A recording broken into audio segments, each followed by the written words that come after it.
Hey guys, what's going on? It's me, it's the M, the X to the C, Mr. Mike Xavier Carrigan, coming to you live from Upper Sandusky, Ohio, where I stopped at a truck stop where I'm going to be taking a nap shortly after this. But I haven't done a video on YouTube in quite some time, or at least any of my personal videos, and I think it was about time for me to at least publish something for those people who subscribe to the channel or those who want to try to follow the videos that I put up. And today I want to speak about something in particular, and that is worker co-ops, and why it's so important that we start to make worker co-ops mainstream in America.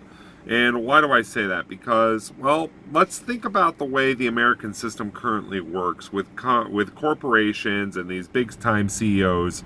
Most of the time in America, we think to ourselves, well, you know, these big-time corporations, these big-time CEOs, they're taking all this risk. They're taking a gamble. They're risking everything they have in order to make a successful endeavor a reality. They're taking a gamble on losing everything.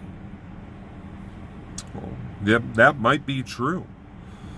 But I would take the argument in a different direction and say, what about the workers who go to that company? Are they not taking any risk? Are the employees, especially those, well, I don't even want to say especially anybody, all the workers, aren't they taking a risk and thinking to themselves, hey, I think this company is going to stick around. I think this company has a chance. I think that this could work out. Huh. So the company owner or the CEO, they take a risk. They take a gamble. And let's say that person's worth, I don't know, $20 million. And they say to themselves, all right, it's going to cost us, well, it's going to cost me about $10 million to put this company up. So I'm going to risk half of my life savings. I'm going to risk half of my wealth to see if this endeavor works. And then, of course, they build the building, or they buy the supplies, they get the employees, and they put in all this risk, which equates to half of their wealth. Okay, I can see where this is kind of going, right? Hopefully you can too. That they took a risk with half of their wealth, half of everything that they have ever earned. 50%. And there are these employees. And what do? Some of them, maybe they live in the area, and so they apply and they get a job there. Are they not taking a risk? Maybe they desperately needed a job. Maybe they were looking for a career to go in a new direction. What about the people that hear about the job and they move from a few miles away? A few miles, probably 50, 60, 80, 100 miles away. They move. They pack up all their stuff and they move. What about the people who hear about the job and they believe in its mission and they're just like, you know what? I think this company is going to be a success. They rent space in a trailer, in a semi-trailer, and they get all their stuff and they move all the way across the country. Are these people also not taking a risk? Are they also not gambling away a percentage of everything that they have ever earned or accumulated in their lifetime? We always place the value of risk on those with more money than us, rather than a percentage of the actual wealth they have. So when that company fails, if it fails, hopefully it doesn't fail. When that company fails, the rich person, well, it's a tragedy. It's a travesty to them.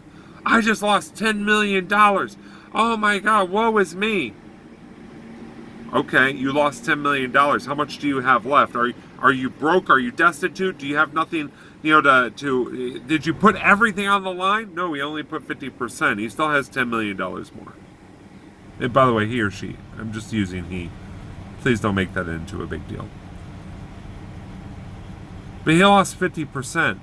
What about the person who picked up that job and took the rest of their wealth and invested in, well, hey, now I need a car for work. And that's going to cost me everything that I have just to start with a down payment. And now I had to make payments, but I got this job. Did they not take a risk? What about the person that moved from one end of the state to the other? They packed up all their stuff, got an apartment in the area, and they're just like, oh, I think this is going to work out. Did they not take a risk? What about the person that moved all the way across country, picked up their entire family, took their kids out of school, moved their entire home and purchased another home? So they sold their home back where they were before, and they purchased a new home, so now they have a new mortgage that they have to pay because they believed in the company too, just like the owner believed in the company to begin with. Did they not take a risk? We need to rethink this whole risk-taking process, this whole risk-taking endeavor. It is not exclusive just to the rich. It is not exclusive just to those with wealth. It is all of us taking a risk in these endeavors. And when we talk about worker co-ops are designed where everyone taking a risk is everyone involved in the company. Yet everyone benefits when the company succeeds. We still have a long way to go in this country, but we can do it. We can make it happen. We can make it work. We just have to change the way that we view things, because for far too long, we've been taught that if you are not part of the elite and the rich and the establishment, no one cares what you do. Let's change it. All right, that's it. I love you all. I'll talk to you again soon. I'll try to make more of these videos discussing these issues independently, but yeah, please like, share, subscribe. www.mxc2020.com. That's the campaign website, running for U.S. Congress in Ohio's 5th District, trying to actually do things for workers, for you, for me, for all of us. That's it. I love you all. Talk to you soon. Bye-bye.